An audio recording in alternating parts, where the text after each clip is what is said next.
Welcome back to the Angry Man podcast with Jason and Greg. So, the first thing that I'm going to do as a part of this video is to ask you to forgive me for my voice. I am still under the weather. Also, forgive me for the way that I look. I know my eyes are a little bit watery, but this boxing thing don't stop. And so, neither does AM Sports Media. And I'm here to bring you this fresh new content. Now, early this morning, I was scrolling through my phone. And, I didn't get a whole lot of sleep last night. So I was up early, and I ran across this video from, I believe it was from the Ring magazine. And they were interviewing Bomac. And he was talking a little bit about the upcoming fight with Steven Nelson. He also transitioned to talking a little bit about the potential fight between Canelo Alvarez and Terence Crawford. Now, the only reason I say it's potential is because it has not been announced yet, but Ring Magazine is on record stating that they are finalizing a deal. And we know that the Ring Magazine is owned by Turki Al-Sheikh. We also heard Bernie the Boxer mention that the fight would take place on September 13th. So it feels like it's a definite go, but it hasn't been announced yet. And therefore, I'm just saying that it's a potential fight at this point. But he started talking a little bit about rehydration clauses.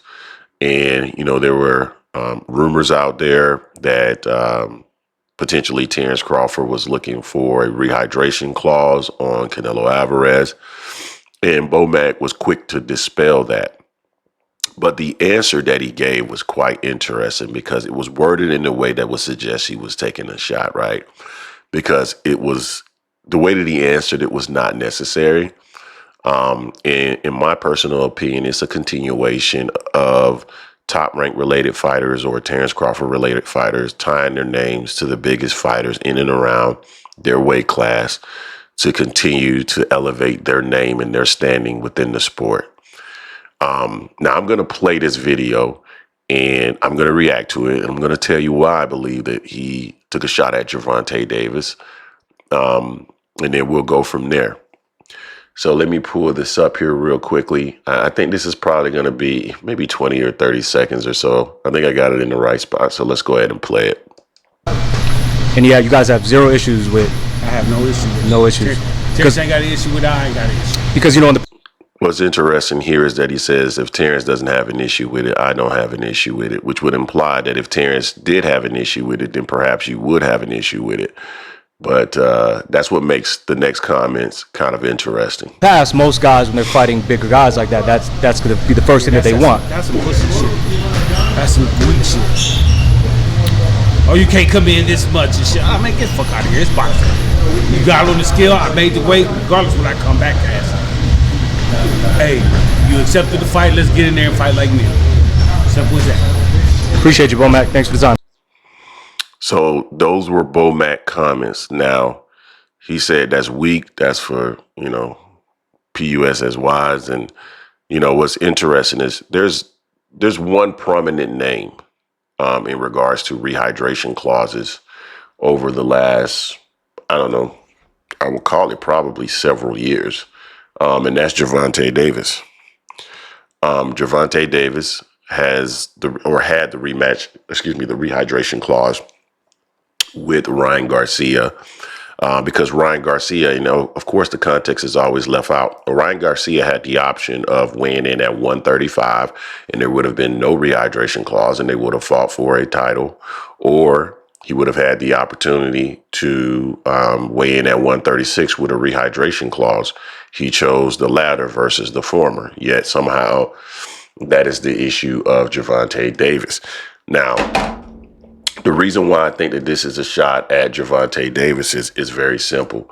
Bomac could have easily stated that, no, that's not something that we're interested in. We're going to fight him at 168 pounds. We don't want any excuses when we beat him. And that's the reason why we're going to fight him at 168. And that's it. But when you start talking about, calling PUSSY, well, we know the person. These guys, and it's so interesting, being in this now. These guys, and when I say these guys, I'm talking about fighters, I'm talking about trainers, guys in and around the sport. They are acutely aware of what is going on, what is the prevailing thoughts and narratives that are currently out there through social media, etc.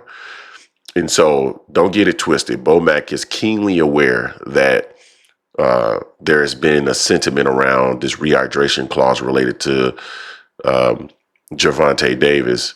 And he piggybacked off that and said, oh, no, that's for PUSSY and all that other stuff, because people are going to tie it in. Now, I haven't heard anybody tie it in yet because, more than likely people weren't listening to it to that extent. But I will guarantee you that over the next, let's call it 2 months, once Keyshawn Davis gets deeply into his training camp and for Berinchit, and when he gets into his training camp and all of a sudden they get an interview with Bomac, I guarantee you will hear these words uttered again. Want to know why? Because that's going to be a part of their promotional tactic, right? Tying their name in the tank, you're going to hear that statement again. I almost guarantee it. Unless, of course, Bomac sees this video and I've already called him out and therefore he knows not to do it. But my guess is if Bomac hasn't seen this video, you're going to see a similar comment from him again. Related, but this time it's going to take more of an aim, right? He was putting it out there for a subliminal shot now because that's not necessarily what they're currently focused on Steven Nelson. You will hear a more direct shot once Keyshawn Davis gets into training camp. Am I mad about it? This has been going on with this camp for quite some time. This is what they do. Many other fans that support them will argue that they're not doing this. They're just looking to make the best fights and all this other stuff. But what's so amazing to me is that you'll go to social media and you'll see people not give Gervonta Davis the credit becoming the WBA champion because they say that he didn't beat a reigning champion at 135 to become that title holder, right? So, but they will give, if let's say Shakur Stevenson or Keyshawn Davis were to beat Gervonta Davis, they would give them full credit for beating him and say that they beat a champion. How can you invalidate the person that won the title, but then give full validation to the person that beat the person that, according to you, is an invalid champion or not a real champion? These are the types of arguments that these gentlemen make that make absolutely no sense. But it is what it is. You guys tell me what you think in the comment section in regards to this. Do you believe that Bomac could have answered this question differently? Or do you believe that this was a subliminal shot at Gervonta Davis in preparation to get the Keyshawn hype train going as he prepares for his first title shot? Let me know what you think. Don't forget to hate, like, comment, and subscribe. This is the Angry Man Podcast, M Sports Media, and I am